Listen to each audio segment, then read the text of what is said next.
protests for the Vietnam War began almost immediately after U.S. involvement began in the country, but it was not until 1965, when the U.S. began bombing North Vietnam under the Rolling Thunder campaign, that protests gained national and wide-scale participation.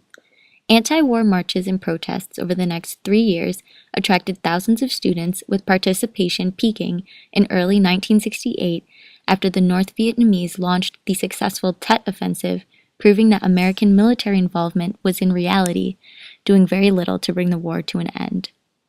The student protest movement began in 1965 with organizations such as the Students for a Democratic Society, who staged what they called teach-ins to demonstrate the opposition to the way in which the Vietnam War was being fought.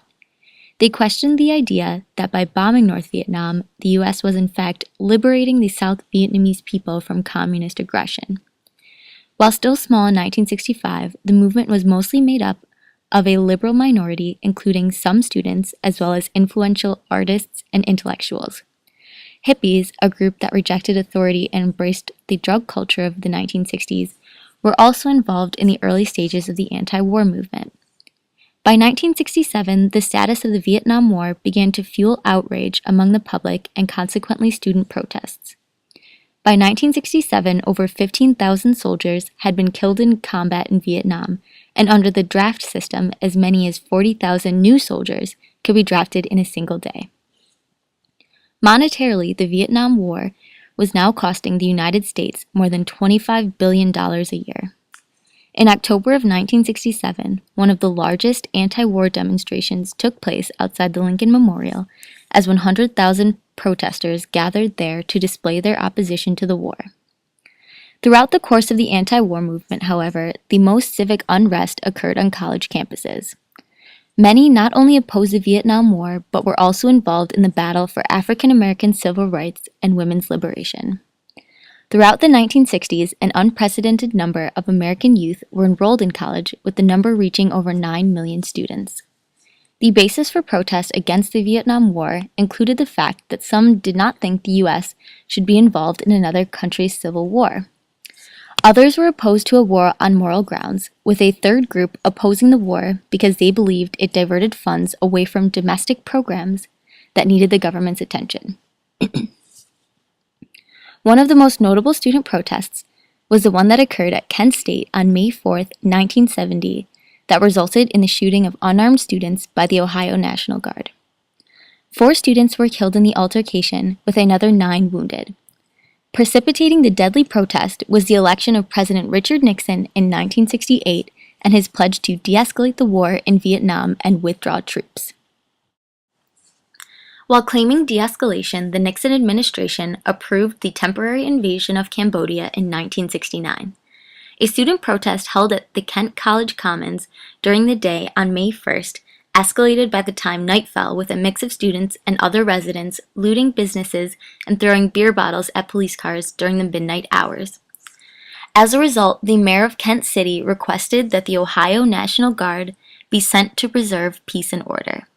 Even though university officials attempted to cancel a second demonstration for May 4th, some 2,000 students gathered again on the university commons. In attempting to disperse the angry crowd, the National Guard used tear gas. However, when that proved ineffective, it was allegedly reported that 29 of the 77 guardsmen fired their weapons into the crowd, dispensing a total of 67 rounds of ammunition, resulting in the death of 4 students and the injury of 9. It is still widely debated as to what caused the guardsmen to fire their weapons. However, as a result of the Kent State protests, there was an incredible national response, and hundreds of colleges and even high schools were forced to close in its aftermath. Following the shootings, there was a student strike consisting of 4 million students who refused to return to schools across the United States.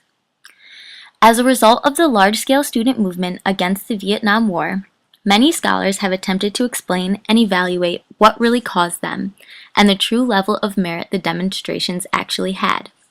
E. Sampson wrote of the factors that led to student activism, concluding, the affluent family, unresponsive university environment, the political and social climate, the ever-present mass media, Vietnam and the draft, and/or the usual problems of adolescence were the catalysts to student protest in the 1960s. S. L. Hellick, in his research on the hypotheses for student unrest, divided the potential causes into three sets of hypotheses.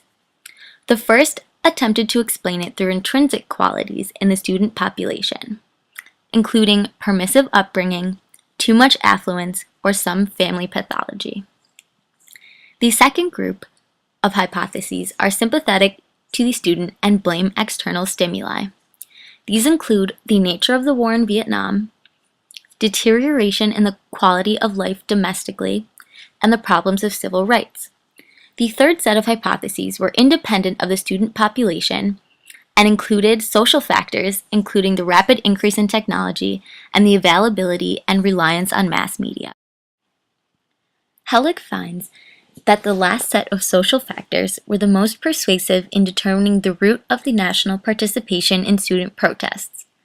Rovit, in 1968, attempted to explain the new trend of student activism by arguing that it was the perpetuation of the metaphor of the contemporary apocalyptic image that gave rise to this new revolutionary or radical thinking, seen in the student protests of the 1960s. He goes on to explain this by saying that for the younger generation in the 1960s, the threat of violence in this era equals what was the threat of sex and sexuality in the Victorian era.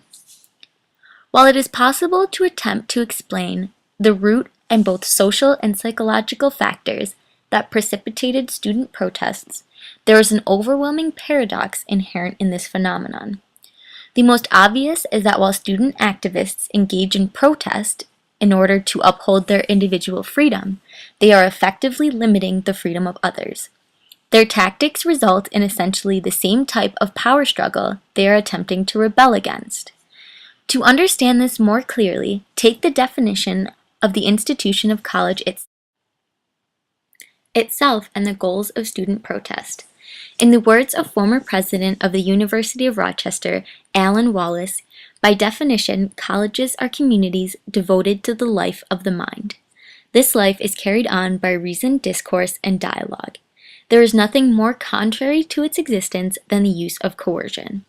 If a group of protesters is to have their view prevail, it is impossible to have both peace and freedom simultaneously. Through coercion and obstruction, protesters will destroy either peace or freedom, even if it is only temporarily. Another paradox inherent in the nature of student protests is that on a wide scale, they disrupted the existence of any type of constructive dialogue. Students who have refused to compromise, except on their own terms, creates an extremist position and conviction of righteousness. These are the same characteristics students claimed of the authoritarian society they were rebelling against. However, while these paradoxes may have existed, student protests in the 1960s were indicative of a changing social landscape in the United States. Student protesters were some of the most competent, well-prepared, and dedicated American citizens. They represented a new generation and a new way of thinking.